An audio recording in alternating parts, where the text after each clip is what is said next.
जहां हर कोई हार मान लेता है। यहीं से दादी की कहानी शुरू होती है। लड़की का नाम अनु है। वो 18 साल की है। वो शहर से गांव लौटी। उसकी आंखों में उदासी की छाया थी। कभी वो होशियार छात्रा थी, लेकिन हाई स्कूल के परीक्षा परिणामों ने उसका हौसला तोड़ दिया।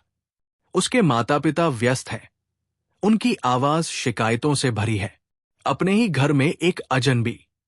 अब वो अपनी दादी के गांव में कुछ दिन बिता रही है, लेकिन उसका दिल भारी है। सीने में एक अदृश्य भार लिए हुए है। हार मानने से पहले खुद से पूछें, क्या आप वाकई अंत में हैं या सिर्फ शुरुआत में? दादी अरुंधति देवी। चेहरे पर एक मीठी मुस्कान, आंखों में असीम स्नेह। वो आंगन में बैठकर कपास काटती है, अनु को अपने पास बिठाती है और कहानियां सुनाती है। उसका हर शब्द जीवन के लिए एक मंत्र की तरह लगता है।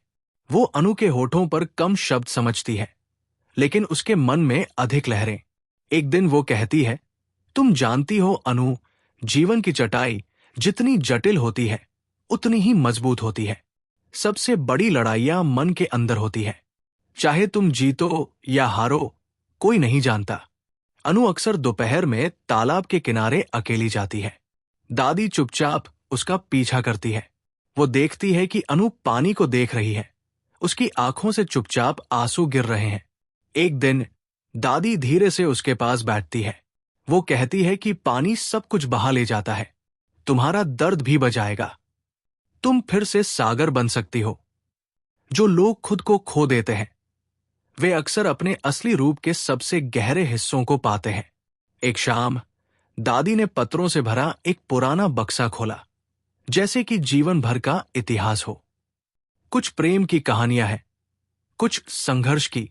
दादी कहती है, क्या तुम्हें लगता है कि मैंने कभी दर्द महसूस नहीं किया? मेरे सपने भी टूट गए, लेकिन देखो, मैं अभी भी यहां हूं, एक पेड़ की तरह, आसमान की तरह। अगर दर्द एक कहानी है तो तुम हो। ये दर्दनाक है। एक सुबह अनु जागती है और देखती है कि गांव की सुबह कितनी खूबसूरत है। वो दादी के पास बैठती है और धीरे से कहती है, मैं फिर से पढ़ना शुरू करूंगी दादी, लेकिन इस बार अपने लिए। दादी की आंखों में आंसू। वो जवाब देती है, वो मेरी अनु है, तुम वापस आ गई हो।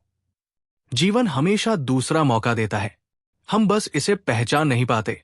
अब अनु हर सुबह दादी के साथ चलती है। धान के खेतों में उसके पैर भीगते हैं। कवों की आवाज और मिट्टी की खुशबू धीरे धीरे उसके दिल को हल्का कर देती है। वो फिर से किताबें उठाती है, पहले धीरे धीरे, फिर बढ़ती दिलचस्पी के साथ।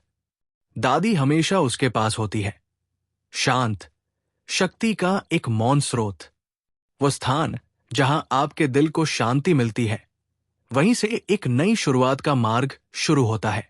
एक दिन दादी अनु को एक पुरानी नोटबुक देती है। इसमें कविताएं, विचार और उनकी युवावस्था की कुछ अधूरी रचनाएं थी। अनु पढ़ती है, अपनी दादी के अंदर की कल्पना की दुनिया को देखकर चकित हो जाती है।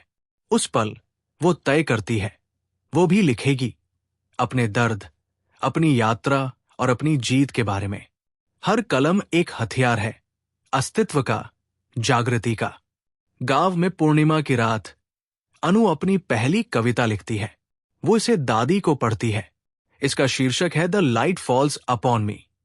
दादी की आंखों में आंसू आ जाते हैं। वो कहती है, तुम अभी वापस नहीं आई हो अनु, तुम एक नई रोशनी बन गई हो। कभी कभी सबसे टूटे हुए लोग ही सबसे ज्यादा चमकते हैं। अनु अपनी परीक्षाओं के लिए फिर से नामांकन कराती है। इस बार वो अपने लिए, अपने सपनों के लिए पढ़ाई कर रही है। दादी उसके साथ खड़ी है, छाया की तरह, आश्रय की तरह। सपने फिर से देखे जा सकते हैं, बस पहला कदम उठाने की हिम्मत चाहिए। परीक्षा खत्म हो गई है, कुछ दिनों में परिणाम आ जाएगा, लेकिन अनु अब शांत, स्थिर है। उसने अपने लिए लड़ाई लड़ी, हारी और जीती। एक दोपहर दादी ने पूछा, अनु, अब तुम्हें कैसा लग रहा है? अनु जवाब देती है, मुझे पता है कि मैं अच्छा करूंगी, लेकिन उससे भी महत्वपूर्ण बात यह है कि मैं अच्छा महसूस कर रही हूं। स्वस्थ रहना, यही जीवन की सबसे बड़ी जीत है। ये सिर्फ आन्या की कहानी नहीं है, ये हर उस लड़की की कहानी है जो असफलता के अंधेरे में डूब जाती है, लेकिन फिर वापस रोशनी की राह खोज लेती है। और वो रास्ता एक दादी ने दिखाया है, जिसने खुद जीवन की कई लड़ाइयां लड़ी है और अपनी पोती का हाथ थाम कर कहती है, तुम कर सकती हो मेरी प्यारी, तुम प्रकाश हो।